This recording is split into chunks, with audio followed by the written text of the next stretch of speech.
اللهم لعن أول ظالم ظلم حق محمد وآل محمد وآخر تابع له على ذلك.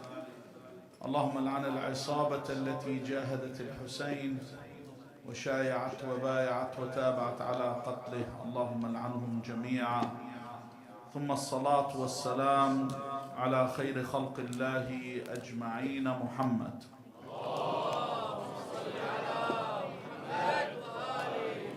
وعلى أهل بيته الطيبين الطاهرين، واللعنة الدائمة على أعدائهم أجمعين إلى قيام يوم الدين. Just before we begin, just a few things I need to mention. For those that are unable to perform the sajda when the ziyarah has been read, by all means you can indicate that you're doing sujood. You can either bow your head or bow your head forward in the case that you are still in the case prostrating. So it's not necessary if you can't go down into prostration that's it. I don't show that I'm showing this form of prostration in this way. Another thing I wanted to mention last night, and this is important for those that have a family that are driving, that there are a few Lewis Hamiltons coming around the corner. There's people outside and it's very dark and there's children, and I don't want it to end up like when we went to the Hajj one year and one of the royal family came in their car and 400 people got crushed and they said it's qada wa qadar. It's not qada wa qadar. This is lunacy and idiocy. You're driving around fast, you hit a kid, don't say fidwa al-Husien. It's not fidwa al-Husien. You are accountable on the day of judgment for this. So you come around these bends, you're driving here, it's a car park, move around 5 to 10 kilometers an hour, make sure that you look around and don't come around quickly and zip around the bend. Sallu ala Muhammad wa ali Muhammad.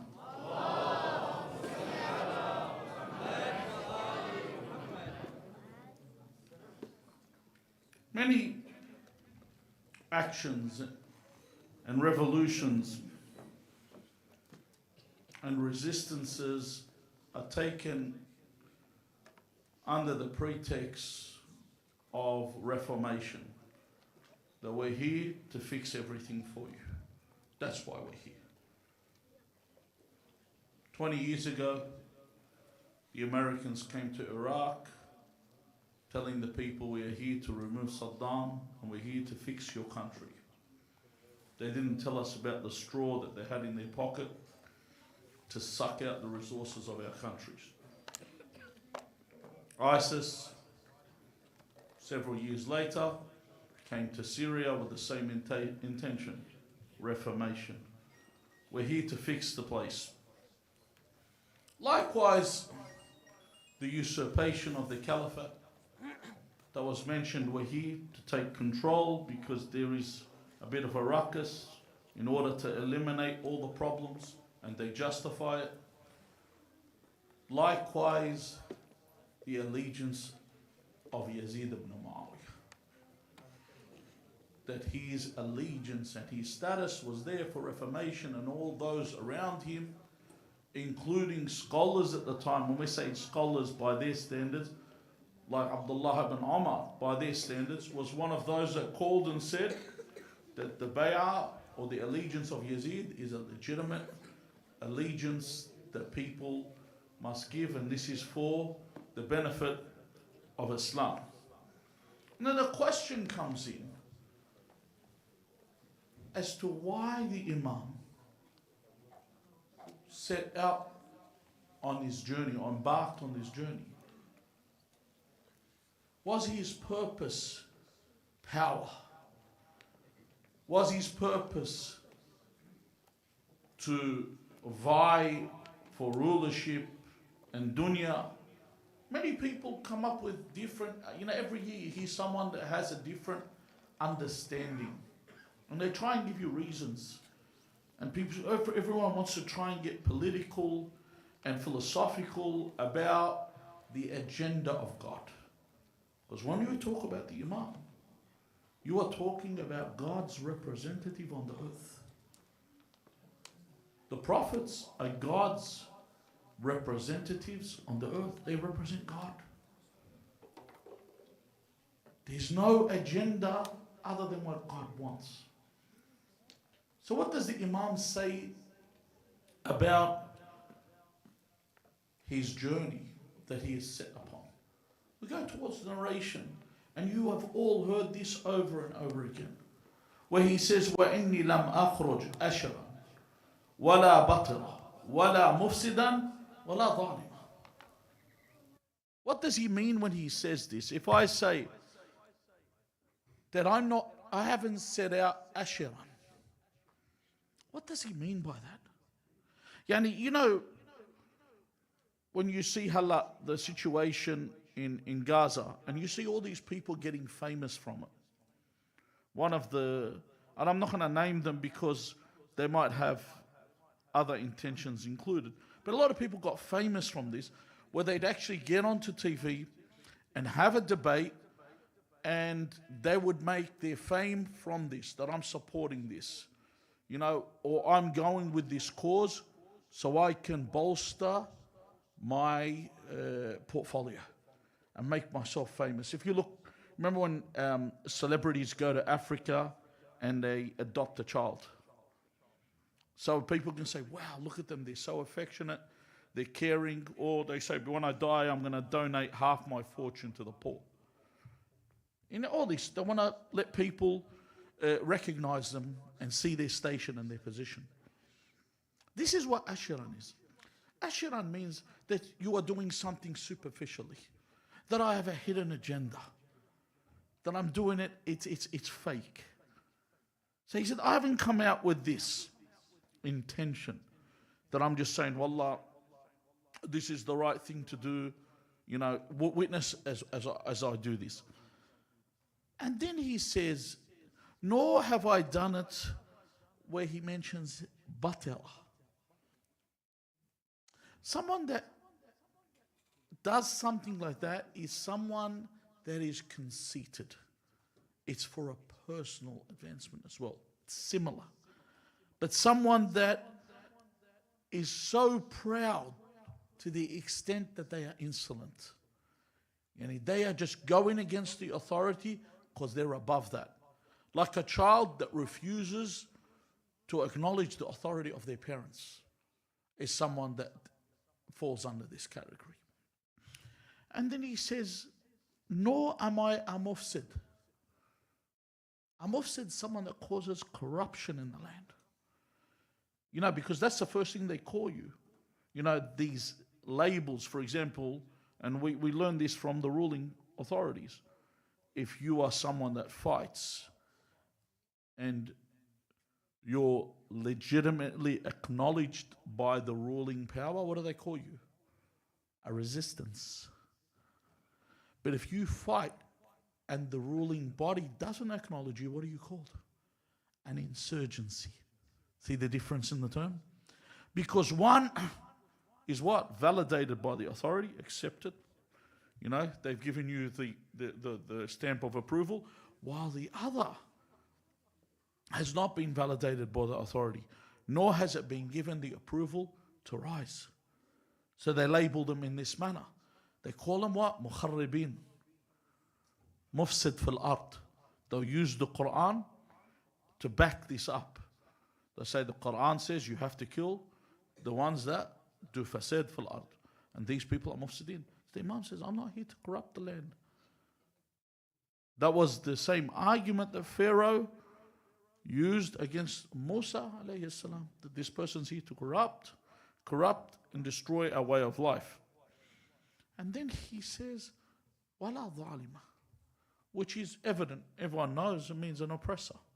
So I'm not here to be an oppressor. Then he mentions what he is here for. He says, wa innama, that solely, only this. He says, خرجت لطلب الإصلاح في أمة جدي. So, He says, I've come لطلب الإصلاح, the opposite of corruption. I've come to reform. The others used to all say they come into reform and they used to destroy everything. The Imam is saying, I've come to reform. He says, في أمة جدي أريد أن آمر بالمعروف آمر بالمعروف وأنهى عن المنكر وأسير بسيرة جدي وأبي علي بن أبي طالب عليهم السلام. So firstly, he says, I've come from reformation. I've come to enjoin others to good and to prevent others from evil. And what finally? He says that I've come along this same path. The same path of Rasulullah sallallahu alayhi wa alih and Amir al-Mu'mineen Ali ibn Abi Talib alayhi salam.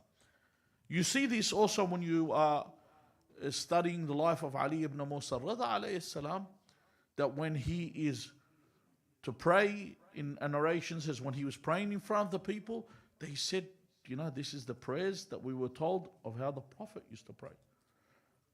So when Amir al-Mu'mineen led the prayer, people said, this is how the Prophet used to pray. So I'm going back to the original path, not this new made up religion that people follow, where they've forgotten the actual core of the religion, what's important in the religion. So we look at this, that the Imam came to reform.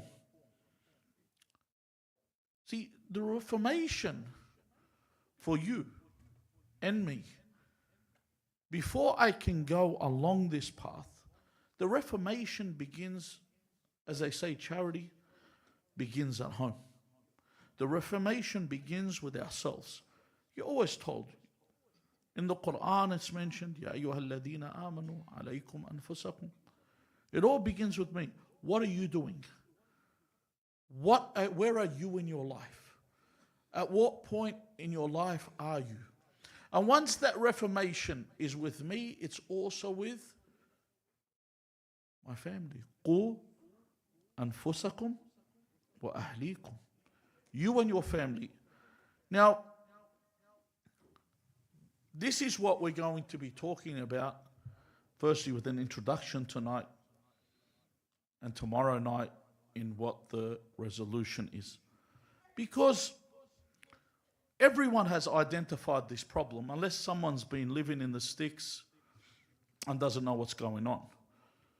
Everyone has identified that liberal thought has permeated, it's moved through society, and wherever you go now, it's June, or July, it was June last month. What do you see every June? You see the flags of indecency. They put everywhere by the council, and they made sure that everyone sees them. And the sad thing is, you're looking at this today in Kuwait, they're not allowing them to put the flag of Imam Hussein alayhi salam outside of the Husainiyat. That they tell them the only flag that you're allowed to raise is a flag that didn't exist. That is a state that was made by a colonial state, made by foreigners from Europe, and their state of Kuwait. You're only allowed to put up the Kuwaiti flag. You're not allowed to put up any flags indicating or calling for Ya Hussein or anything of that nature. And they prevented this now.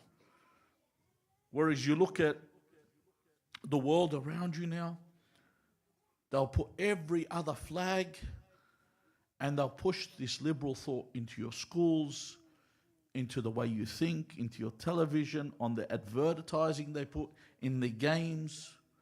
You know, sometimes you go buy a game, like for example, when the people that were around 20 years ago, that were teenagers then, they were all reading J.K. Rowling's Harry Potter.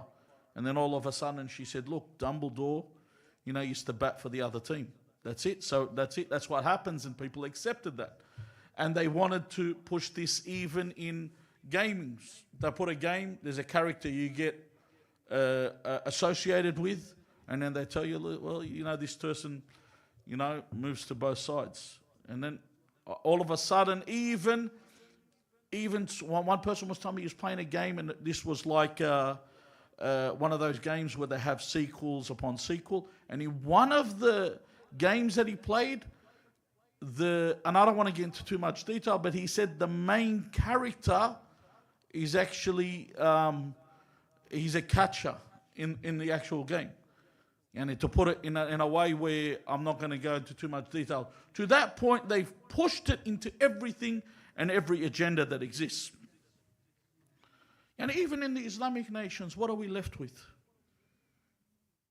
In the Islamic nations, what have you left?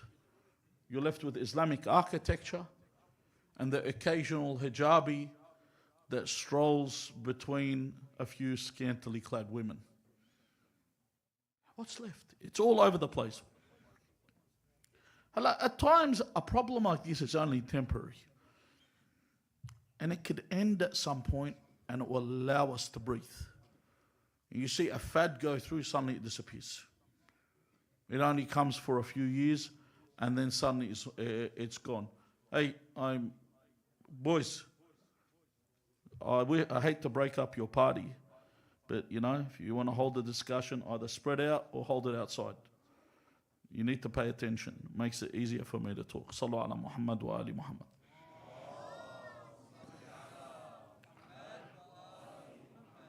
At times, a problem is only temporary. A bit like when you're boiling water. The second the heat's removed, eventually what will happen to the water? It'll cool down. So this problem might exist and it will change. It might be there and then it will disappear again. But sometimes the thought enslaves people and they find great difficulty in returning to the original state. And eventually your thought will be the thought of the enemy, whatever the enemy wanted you to think, and thus you'll become the enemy. And this system that you live in teaches you how to act and think critically, doesn't it? People go, look, when they see you and you talk about Islam, they say, Antum mutakhallifun. Isn't that what they say? They say you're prehistoric. You live in the Stone Age. When they see someone that's religious, they say, Mu'aqqad, as I mentioned last night, this person's a fanatic. Even to the point, the sha'a'ir of Imam Hussein alayhi salam, they get attacked every year. It's as if it's the first thing people dig into. Why do you do this? Why do you do that? And it's so bad that every time I have someone that wants to istabsir, someone that wants to follow Ahl al-Bayt, one of the same thing comes up all the time. They always tell me the only thing that holds me back is that chest beating. What's with the chest beating? And do you know who supports their drive? People that say we're Shia are the ones that actually push this. They're the ones that come out and go, yeah, there's some people like that. They do stuff like that. What can we do about them? And they push this idea. And they push them away from these things. And that's not what I'm here to talk about.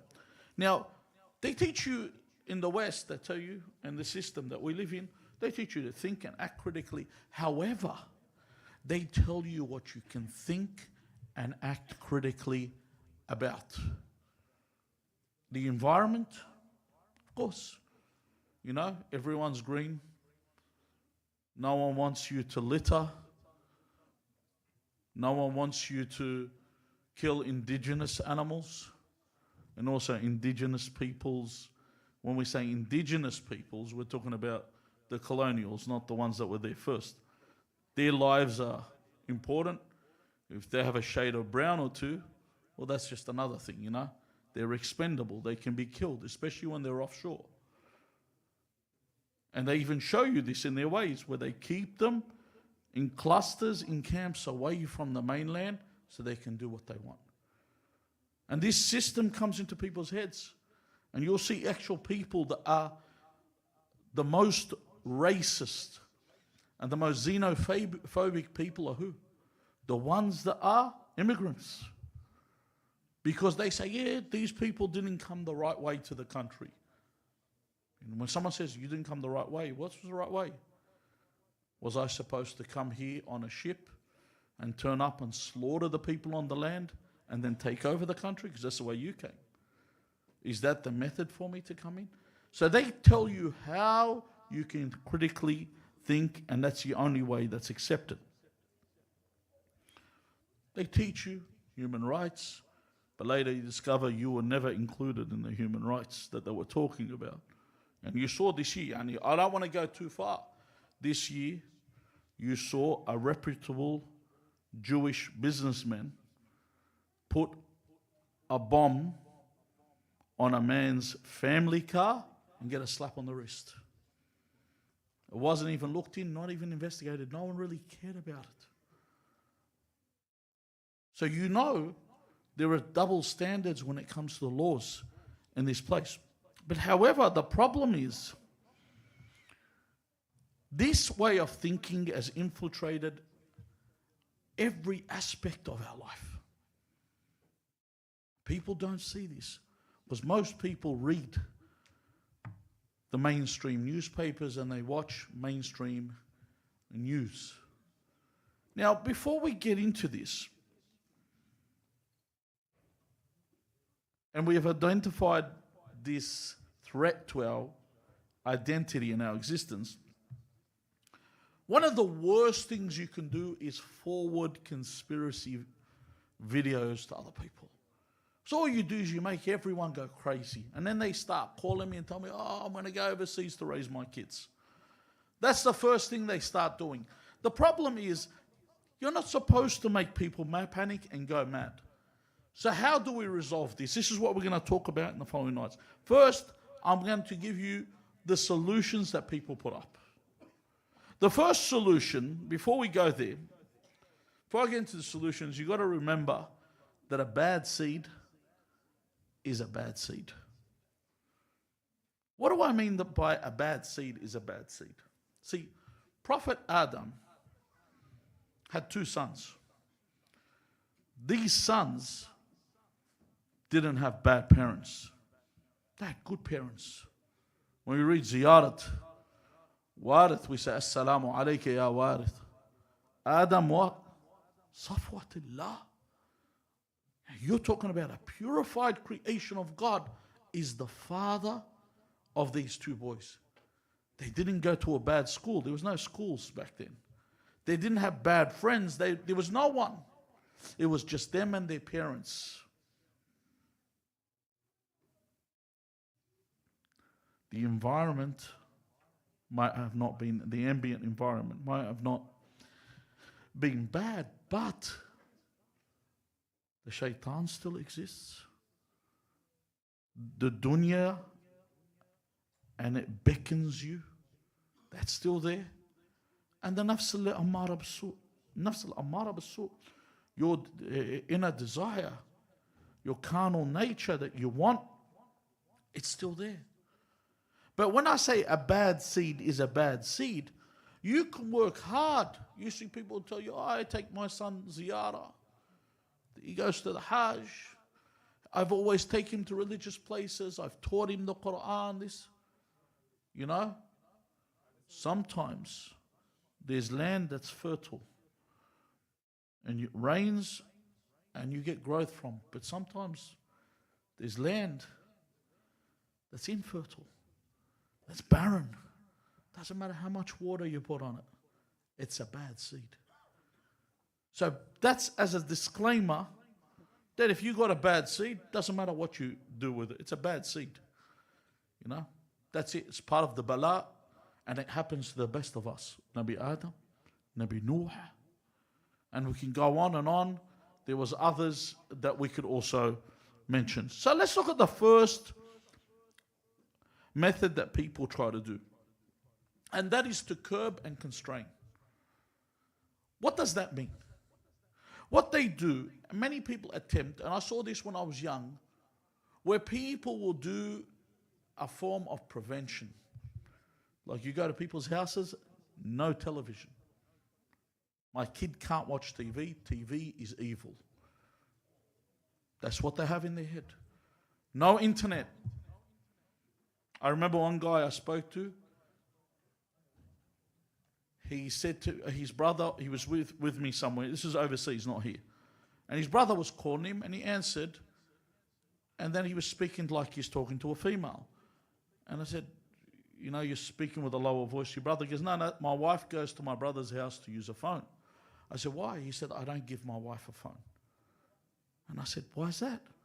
He said, a woman shouldn't have a phone because then she has exposure. And I was thinking, hold on, where are we living? Or someone will tell you, my child shouldn't have a phone, shouldn't have this. When I say child, I don't mean an infant. I'm talking about an older, a teenager, someone that has needs. They'll prevent them. They won't let them watch TV. They won't let them have internet.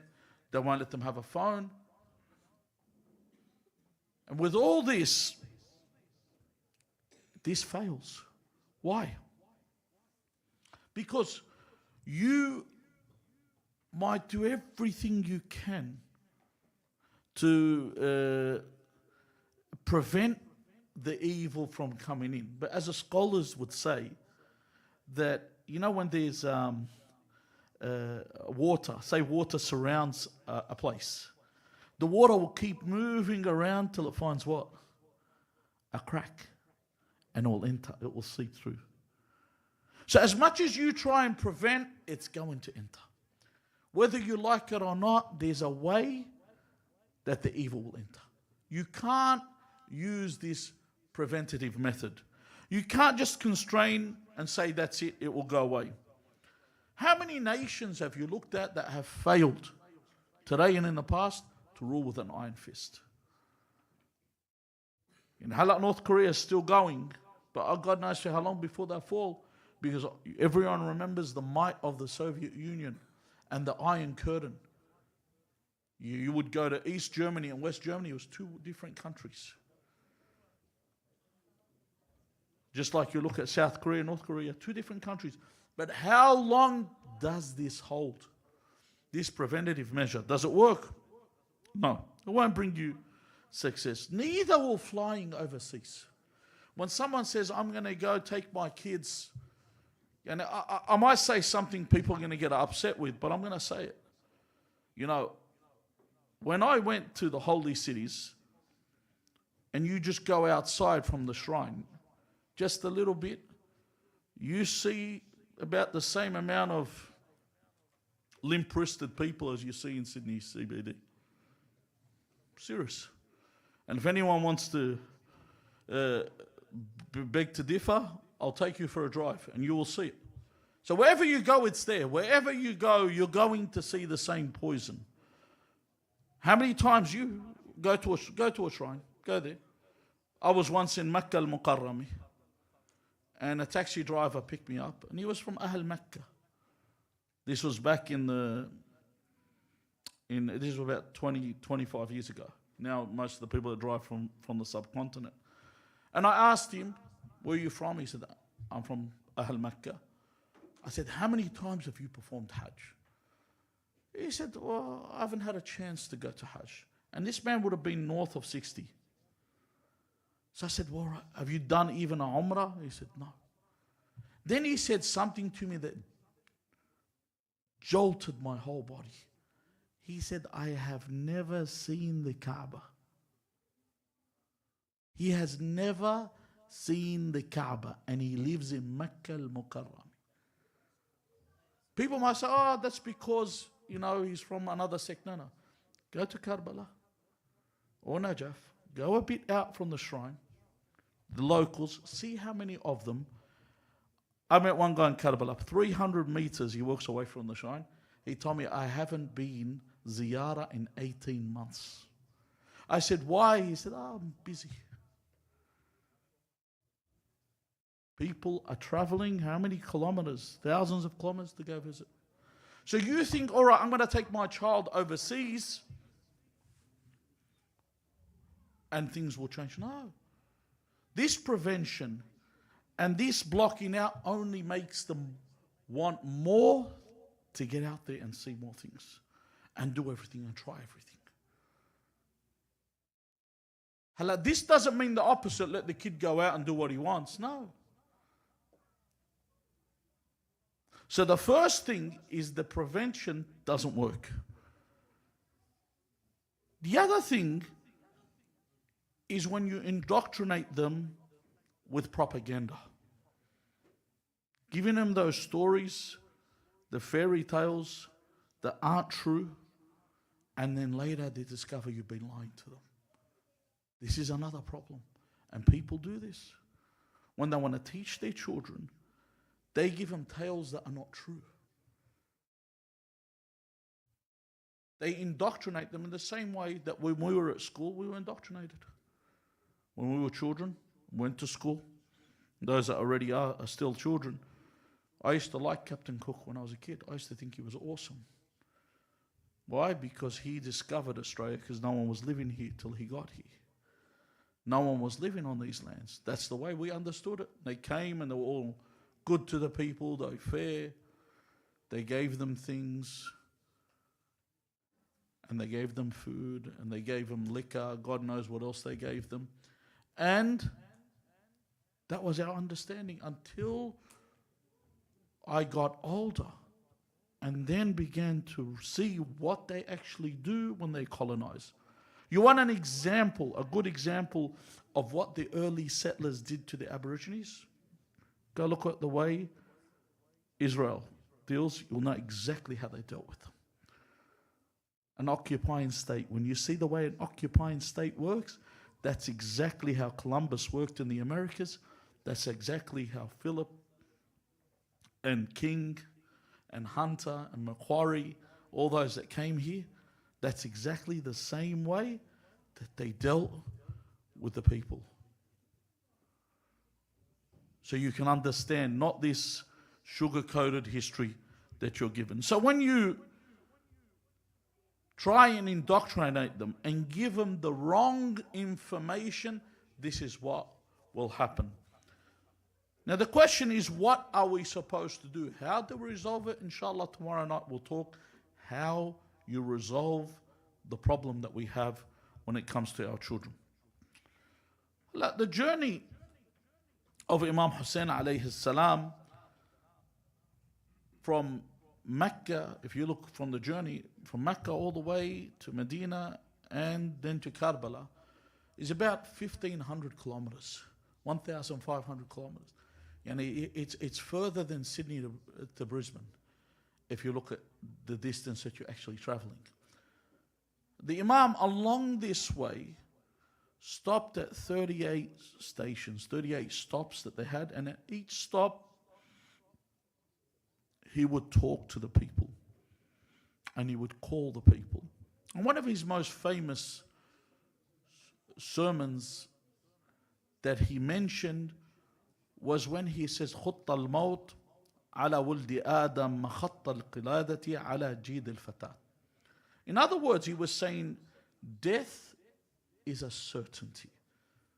This is the first point you need to understand with the Imam's journey, that we're all going to die. There's no doubt about it. And then he says, and this is the way you need to, this is where the lessons of this journey come to you. Then he says, وَمَا أَوْلَهَنِي إِلَى أَسْلَافِ اشْتِيَاقَ يَعْقُوبَ إِلَى يُوسُف. That he says, I yearn to see my family or be with my family. Like the yearning of Yaqub to Yusuf. And when you read the Quran and understand that love that Yaqub had for Yusuf.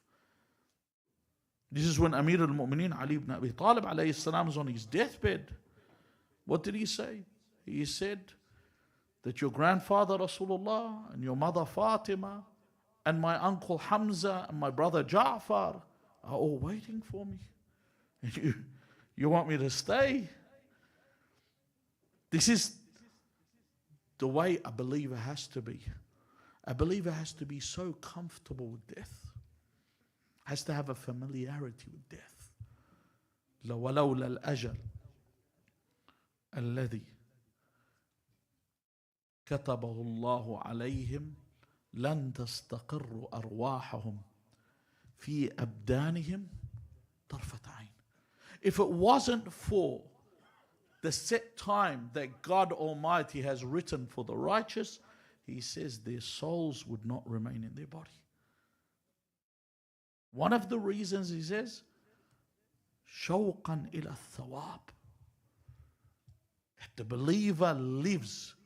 The other reason is خوفا من العذاب. But that's not big. They don't think that they're heading towards punishment. They're righteous. When you come here, you love Imam Hussein alayhi salam, you know it's impossible for you to be in hell. Because narrations. But when you do ziyarat, Sayyid al-Ma'sooma at the end, in the ziyarah, it says, oh Allah, leave me on what I am upon. Because while you are there, while you are on this path, while you are on this trajectory, you know where you're going. In this majlis, you know where you're going. Because the lover of Imam Hussein alayhi salam doesn't see hell. This is according to narrations. This is not, I'm not pumping you up. I'm not here blowing you up to the point where you actually think, yeah, no, this is according to our narrations. This is within, but how do I know I will stay upon this? How many people did you see that used to attend? I remember there's a guy called Ali Rizvi. I don't know if you've seen him. He's a famous atheist. And he's a musician. He was once getting interviewed by Rogan's podcast. And he was telling him, I got a lot of my music from the Nohas and the Marziyas in the Majalis. He said, I used to attend the Majalis. He's an atheist now. He's such a great by their meanings, inverted commas, atheist, that even Richard Dawkins praises him. In this man, this guy used to attend Majlis Abu Abdullah Al-Hussein. And where did he go? That's why I have to always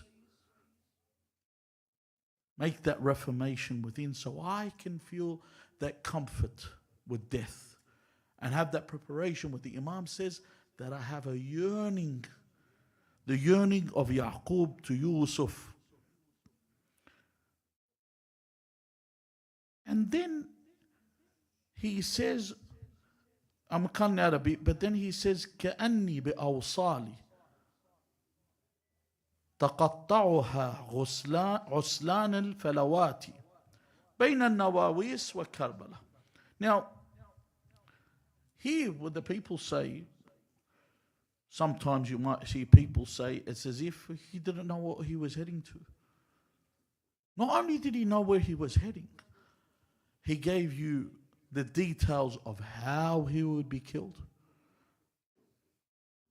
That I will be cut apart. When he says Uslan are what we call surplus killers, like wolves and foxes. Have you seen a fox when he enters a chicken pen? What does he do? He kills all the chickens. They're called surplus killers. They kill more than they can eat. That I will be torn apart, and then he says where? بين النواويس وكربلاء. This is where I will be killed. So he gives information about this as well.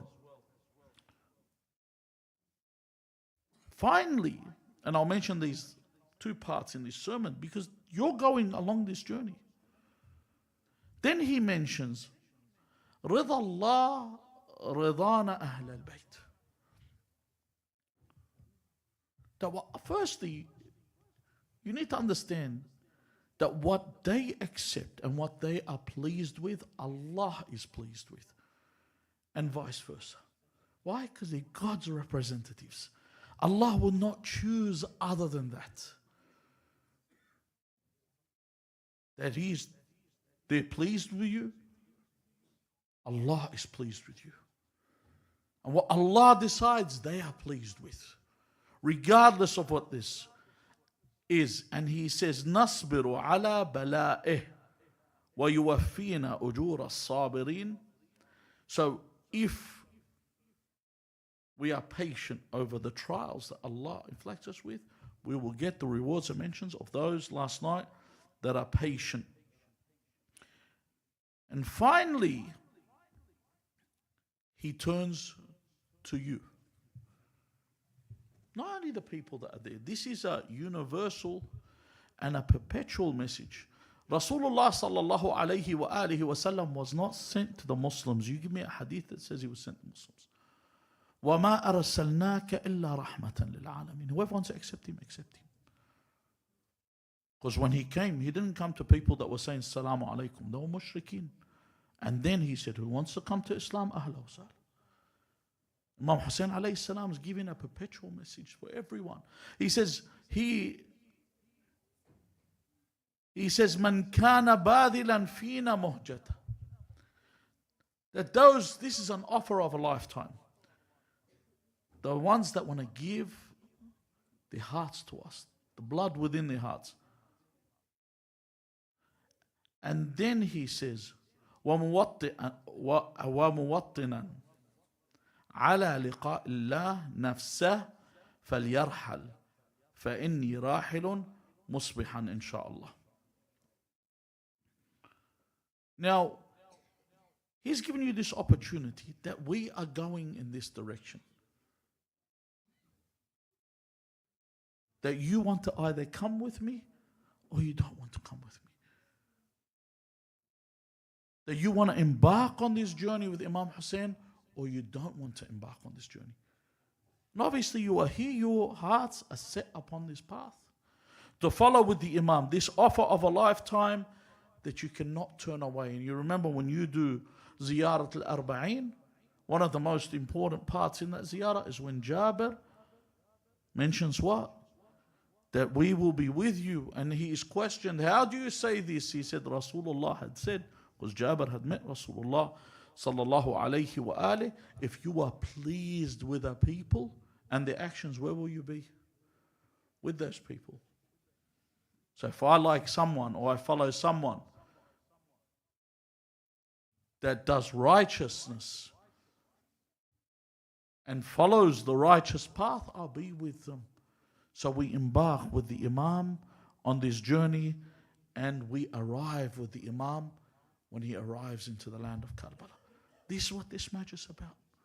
For you to understand the lessons that are there. Yes, you have to weep. This is important. This is empathy. Yes, you have to lament and beat yourself. This is empathy.